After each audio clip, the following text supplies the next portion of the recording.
तो UFC 285 की victory के बाद जॉन जोन्स को बहुत सारे लोग गोट बुलाने लग गए थे। Greatest of all time in mixed martial arts बोलने लग गए थे जॉन जोन्स। और आप सबको पता है कि ये UFC के अंदर ये काफ़ी एक हॉट कंट्रोवर्शियल टॉपिक है। बहुत सारे लोगों का बहुत ही अलग अलग ओपिनियन होता है कि UFC का ग्रेटेस्ट फाइटर कौन है। जैसा कि बाकी सारे स्पोर्ट्स में होता है, वैसे ही UFC के अंदर भी बहुत सारे लोग ये मानते हैं कि जॉन जोन्स गोट है, कुछ लोग ये मानते हैं कि हबीब गोट है, कुछ ये बोलते हैं Conor McGregor greatest of all time है, एंडरसन सिल्वा को भी बोला जाता है, GSP, डिमिट्रियस जॉनसन, बहुत सारे फाइटर्स हैं जिनको गोट की कैटेगरी में डाला जाता है। 285 के बाद हबीब और जॉन जोन्स के बीच में काफ़ी ज़्यादा कंपैरिजन करने लग गए लोग। ये दोनों फाइटर के जो फैन बेसेस थे, कहीं ना कहीं दोनों के बीच में ये अनबन स्टार्ट हो गई दोनों के फैंस के बीच में कि कौन ग्रेटेस्ट ऑफ ऑल टाइम। इस वीडियो में हम इसी टॉपिक के बारे में बात करने वाले हैं जो कि छिड़ रखा है अपनी MMA की कम्युनिटी में, और मैं यहाँ पर दोनों के बारे में पॉइंट्स बताऊंगा, दोनों के जो स्टेटमेंट्स दोनों के फैंस की तरफ से दिए जाते हैं कि क्यों होना चाहिए और क्यों नहीं होना चाहिए, वो दोनों चीज़ों की हम बात करेंगे दोनों फाइटर्स। लेकिन उससे पहले अगर तुमने चैनल को सब्सक्राइब नहीं किया तो जल्दी से चैनल को सब्सक्राइब कर दो, बेल आइकन भी दबा दो UFC की ऐसी ही इंटरेस्टिंग वीडियोस हिंदी में देखने के लिए। तो सबसे पहले हम बात करेंगे जॉन जोन्स की, क्योंकि जॉन जोन्स ने अभी रिसेंटली फाइट करा है तो डेफिनेटली उसके फैंस ज्यादा एक्टिव हो रखे हैं और उनकी तरफ से ये स्टेटमेंट दिया जा रहा है कि अब तो डेफिनेटली जॉन जोन्स गोट है क्योंकि उसने 2 डिवीजन की चैंपियनशिप जीती। और साथ ही साथ जॉन जोन्स के फैंस और भी ये सारी चीजें बोलते हैं जॉन जोन्स के पक्ष में कि उनके पास है सबसे ज्यादा टाइटल डिफेंसेस, 14 टाइटल डिफेंसेस है जो कि UFC में किसी के पास भी नहीं है। और साथ ही साथ जॉन जोन्स की और अचीवमेंट्स की बात करी जाए तो वो UFC का यंगेस्ट चैंपियन है।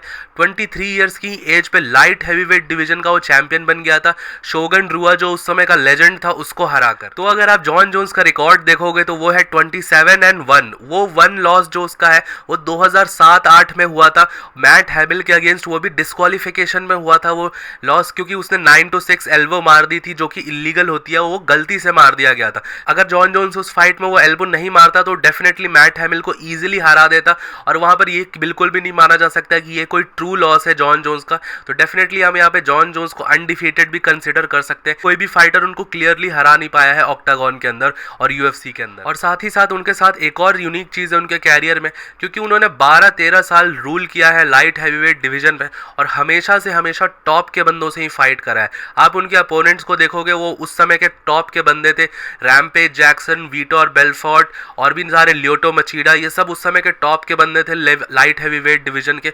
और जब भी कोई फाइट करने आता था जॉन जोन्स से तो यही लगता था कि ये फाइटर तो डेफिनेटली हरा देगा जॉन जोन्स को, या ये फाइटर तो बहुत ही ज्यादा तगड़ा है। तो लेकिन हर फाइट का नतीजा यही होता था, जॉन जोन्स किसी न किसी तरीके से विक्ट्री ले ही लेते थे और इनफैक्ट डोमिनेंट फैशन में भी लेते थे। तो ये चीज बिल्कुल कही जा सकती है कि उन्होंने पूरा एक डिकेड टॉप कंटेंडर्स को हराया है अपने लाइट हैवीवेट डिवीजन में। तो ये तो चीजें हो गई जो जॉन जोन्स के फैंस उनके डिफेंस में बोलते हैं। अब जॉन जोन्स के अगेंस्ट में जो चीजें जाती है वो ये बोली जाती है, वो मोस्टली उसके पर्सनल लाइफ से ही और उसके ऑक्टागन के बाहर जो उसकी मेस्ड अप लाइफ है उसके बारे में ही बोला जाता है, और ये सारी चीजें ही बोल के बोला जाता है कि वो गोट बनना डिजर्व नहीं। जैसा कि हमें पता है कि उस पे हिट एंड रन के केसेस है, डोमेस्टिक अब्यूज के केसेस है, उसकी खुद की वाइफ के अगेंस्ट बहुत सारी उसके पर्सनल लाइफ के मैटर्स है जो कि पब्लिक में आ रखे हैं, और ड्रग अब्यूज वगैरह का भी केसेस है। साथ ही साथ एक और चीज जो जॉन जोन्स के अगेंस्ट में बोली जाती है और बोला जाता है कि ये चीज के बाद तो बिल्कुल भी वो गोट नहीं बन सकता, वो है उसके फेल्ड ड्रग टेस्ट। तो अगर आपको इसके बारे में डिटेल में बताऊं तो 2016 में जॉन जोन्स ने ड्रग टेस्ट फेल करा था।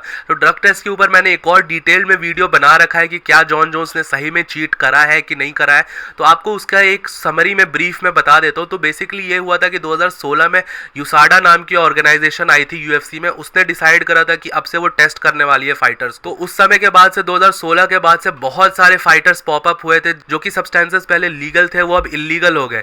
और अगर आपको अभी की बात बताऊं जो कि अभी 2023 में नए रूल्स आए हैं, उस रूल्स के हिसाब से अगर जॉन जोन्स के वो टेस्ट के रिजल्ट्स देखे जाए तो जितने ग्राम का सब्सटेंस इलीगल सब्सटेंस उनके अंदर मिला गया था अब उतना ग्राम अलाउड है, अब उतना UFC के एथलीट्स लीगली ले सकते हैं। तो डेफिनेटली वो ड्रग टेस्ट जो जॉन जोन्स ने फेल करा था वो अब वैलिड होता, अब वो लीगल होता। ये तो रही सारी जॉन जोन्स की बात है। अब बात करते हैं हबीब की। हबीब के फैंस उनको डिफेंस में ये बोलते हैं हबीब इसलिए डिजर्व करते हैं गोट बनना और ग्रेटेस्ट ऑफ ऑल टाइम बनना, वो most dominant light weight champion थे। क्योंकि देखो हबीब का ये कहा जाता है कि ऑब्वियसली जब तक उन्होंने फाइट करा कोई भी फाइटर उनको क्लोज तक नहीं आ पाया उनको हराने के लिए। जॉन जोन्स के कैरियर में हमने देखा थियागो सांटोस, डोमिनिक रेयस वगैरह क्लोज आ गए थे उनको बीट करने के लिए डिसीजन विक्ट्री में। लेकिन अगर हबीब का हम फाइट देखें, पूरा कैरियर देख सकते हैं, उसमें एक ग्लीसन टिबाओ वाली फाइट को अगर छोड़ दे तो कोई भी फाइट एकदम आसपास भी नहीं थी। और आर्ग्यूएबली ये भी क्लेम करा मारा जाता है हबीब की टीम और बहुत सारे लोगों के द्वारा कि हबीब ने पूरे फाइट में एक भी राउंड नहीं हारा, एक भी राउंड उन्होंने लूज नहीं करा है किसी भी फाइटर के अगेंस्ट। तो ये एक नेक्स्ट लेवल ऑफ डोमिनेशन था जो हबीब ने दिखाया था अपने कैरियर के throughout the career light heavyweight division में दिखाया था। और हबीब ने अपनी लाइट वेट चैंपियनशिप को 3 बार डिफेंड करा है और वो लॉन्गेस्ट रेनिंग यूएफसी के लाइट वेट चैंपियन थे। इतनी लंबे टाइम तक किसी ने भी होल्ड नहीं करा था बेल्ट को। हमने ये देखा था कि हबीब ने वो बेल्ट को कभी हारा नहीं था, उन्होंने ऑब्वियसली रिटायरमेंट ले लिया था जिसके कारण उन्होंने फिर बेल्ट को वेकेट करा था। तो यही चीज थी, कोई भी फाइटर उनको क्लोज नहीं आ पाया था उनकी चैंपियनशिप रन में, उनको कोई भी क्लोज नहीं आ पाया था उनको उनसे बेल्ट छीनने के लिए। और डेफिनेटली ये चीज उनके प्लस पॉइंट में डाली जाती है, लेकिन इसी पॉइंट को उठा के लोग उनके अगेंस्ट में ये चीज बोलते हैं कि हबीब ने बहुत जल्दी रिटायरमेंट ले लिया, जबकि वो अपने कैरियर में और भी बहुत सारी चीजें अचीव कर सकते थे और भी टाइटल डिफेंसेस कर सकते थे, लेकिन उन्होंने बहुत ही प्रीमेच्योर रिटायरमेंट ले लिया अपने प्राइम में। ये ओपिनियन रहता है कि हबीब ने सिर्फ 3 से 4 हाई लेवल फाइट्स करी थी, जो कि कॉनर मैग्रेगर, डस्टिन पोरियर और जस्टिन गैची वाली फाइट को लोग बोलते हैं कि ये 3 बहुत हाई लेवल फाइट थी। उसके अलावा जो भी उनकी फाइट्स थी उतनी हाई लेवल नहीं थी। हालांकि उनकी पहले की भी फाइट्स अगर हम देखें तो उन्होंने प्राइम में अपने हफायल डोस आंजोस को हरा दिया था, जो कि उनके हारने के बाद भी 6 फाइट की विन स्ट्रीक पे गए थे। तो ये एक पॉइंट जो इनके अगेंस्ट बोला जाता है हबीब के अगेंस्ट, उससे मैं उतना ज्यादा अग्री नहीं करता हूँ, क्योंकि यूएफसी में हर फाइटर टॉप लेवल का होता है और ये कहना कि उसकी जो टाइटल डिफेंसेस वाली विक्ट्री थी हबीब की सिर्फ वही हाई लेवल थी, ये कहीं सेंस नहीं बनाती। लेकिन डेफिनेटली यहाँ पर अगर हबीब ने और ज्यादा टाइटल डिफेंसेस करे होते, 4, 5, 6 कर दिए होते, तो डेफिनेटली वहां पर एक और तरीके से उनका क्लेम जो था गोट स्टेटस का वो पूरी तरह से सॉलिडिफाई हो जाता। But on the other hand इसका काउंटर यही है कि अगर आप पाउंड फॉर पाउंड नंबर 1 हो, 3 बार अपनी बेल्ट डिफेंड कर लिए, तो ज़्यादा कुछ बचता नहीं है आपके पास फिर और अचीव करने के लिए। और डेफिनेटली लाइट वेट डिवीजन में उन्होंने most of the top contenders को अपने टाइम पे हरा दिया था। और साथ ही साथ हबीब के अगेंस्ट एक और चीज़ बोली जाती है कि उन्होंने कभी डिवीजन में मूव अप नहीं करा।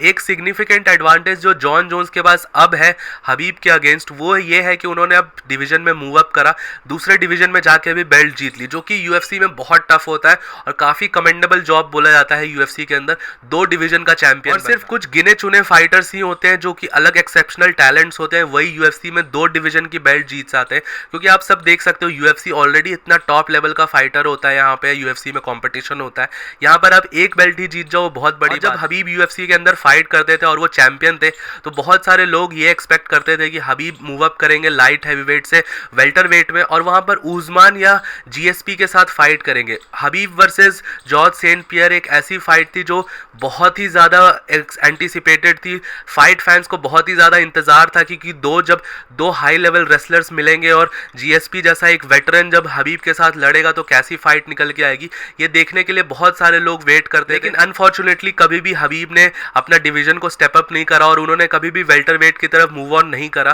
तो ये चीज़ें हमने कभी देख नहीं पाए कि हबीब वेल्टर वेट्स के अगेंस्ट कैसा परफॉर्म करते हैं। कि जॉन जोन्स ने यहाँ पे प्रूव कर दिया, जो उनके कैरियर में क्वेश्चन मार्क लगा रहता था कि वो हैवी वेट में कैसा प्रूव करेंगे या हैवी वेट में कैसा उनका परफॉर्मेंस रहेगा, वो उन्होंने प्रूव करके दिखाया। यही सारी थी जो मेन पॉइंट्स जो एक दूसरे के फैंस एक दूसरे के अगेंस्ट बोले जाते हैं। तो इन सब में से काफी सारे पॉइंट्स ऐसे भी है जो आप सब ने भी मेरे वीडियोस के कमेंट्स के नीचे लिखा है। रिसेंट जो जॉन जोन्स की वीडियोस और हबीब की वीडियोस के नीचे आप सब ने भी ये सारे पॉइंट्स कमेंट किए। मैंने आप सबको पूरा समराइज करके बता दिया है एक दूसरे के बारे में, प्रोज और कॉन्स दोनों फाइटर्स के, और कौन डिजर्व करता है नहीं डिजर्व करता है और किसके फैंस क्या क्या बोल रहे हैं एक दूसरे के। यहाँ पर मैं आपको एक बहुत ही इंपॉर्टेंट और एक अलग से एक चीज दिखाना चाहूंगा और एक चीज के बारे में आप सबको बताना चाहूंगा। तो आपको याद होगा कि हबीब के जो कोच थे वो उनके खुद के फादर ही थे और उनको बहुत ज्यादा रिस्पेक्ट करा जाता था एमएमए कम्युनिटी, और वो एक बहुत ही बड़े फिगर थे और बहुत ही रिस्पेक्टेड फिगर थे एमएमए में, और एज अ कोच उनका बहुत ही बड़ा स्टैचर था यूएफसी। उनसे भी बहुत ही बार पूछा गया था जॉन जोन्स के बारे में, और अगर आप उनका ओपिनियन मांगो तो उन्होंने बहुत बार ये बोला है कि जॉन जोन्स गोट है। और उनका अगर एग्जैक्ट स्टेटमेंट आपको दिखाऊं तो उन्होंने यही बोला था कि जॉन जोन्स एक नेचुरली टैलेंटेड फाइटर है, वो बॉर्न टू फाइट फाइटर्स जो होता है ना वो। तो अगर आपको हबीब के फादर का बताऊं ओपिनियन तो उनके हिसाब से डेफिनेटली जॉन जोन्स एक गोट स्टेटस का फाइटर। और गाइस देखो यहाँ पर अब्दुल मनाफ ने ये चीज इसलिए बोली है कि ऑब्वियसली देखो 10 साल एक पूरे डिवीजन को रूल करना, कोई भी फाइटर उनके आसपास भी नहीं आया उसको हराने के। इतने बड़े बड़े फाइटर रैम्पेज जैक्सन, विक्टर बेल्फोर्ट जो अपने टाइम के तगड़े फाइटर्स थे, उनको जॉन जोन्स ने इतनी यंग एज में हरा दिया। तो डेफिनेटली कुछ तो बात है इस फाइटर में। हबीब के भी फादर ने काफी सारे इंटरव्यूज में जॉन जोन्स को एज अ गोट टर्म किया है और उनकी काफी ज्यादा तारीफ करी थी, तो डेफिनेटली यहाँ पर ये चीज भी नोट करने वाली होगी। तो अब आप सब मेरे को बताओ कि कौन डिजर्व करता है गोट स्टेटस यूएफसी के अंदर, जॉन जोन्स, हबीब, कॉनर मैग्रेगर, एंडरसन सिल्वा या कोई और फाइटर जो कि आप सबको बहुत ज्यादा पसंद हो। तो डेफिनेटली अपना ओपिनियन नीचे कमेंट सेक्शन में जरूर से बताना। वीडियोस पसंद आई हो तो वीडियोस को लाइक, सब्सक्राइब और शेयर जरूर से कर देना। टिल देन मिलता हूँ आप सबको नेक्स्ट वीडियो में। Bye bye.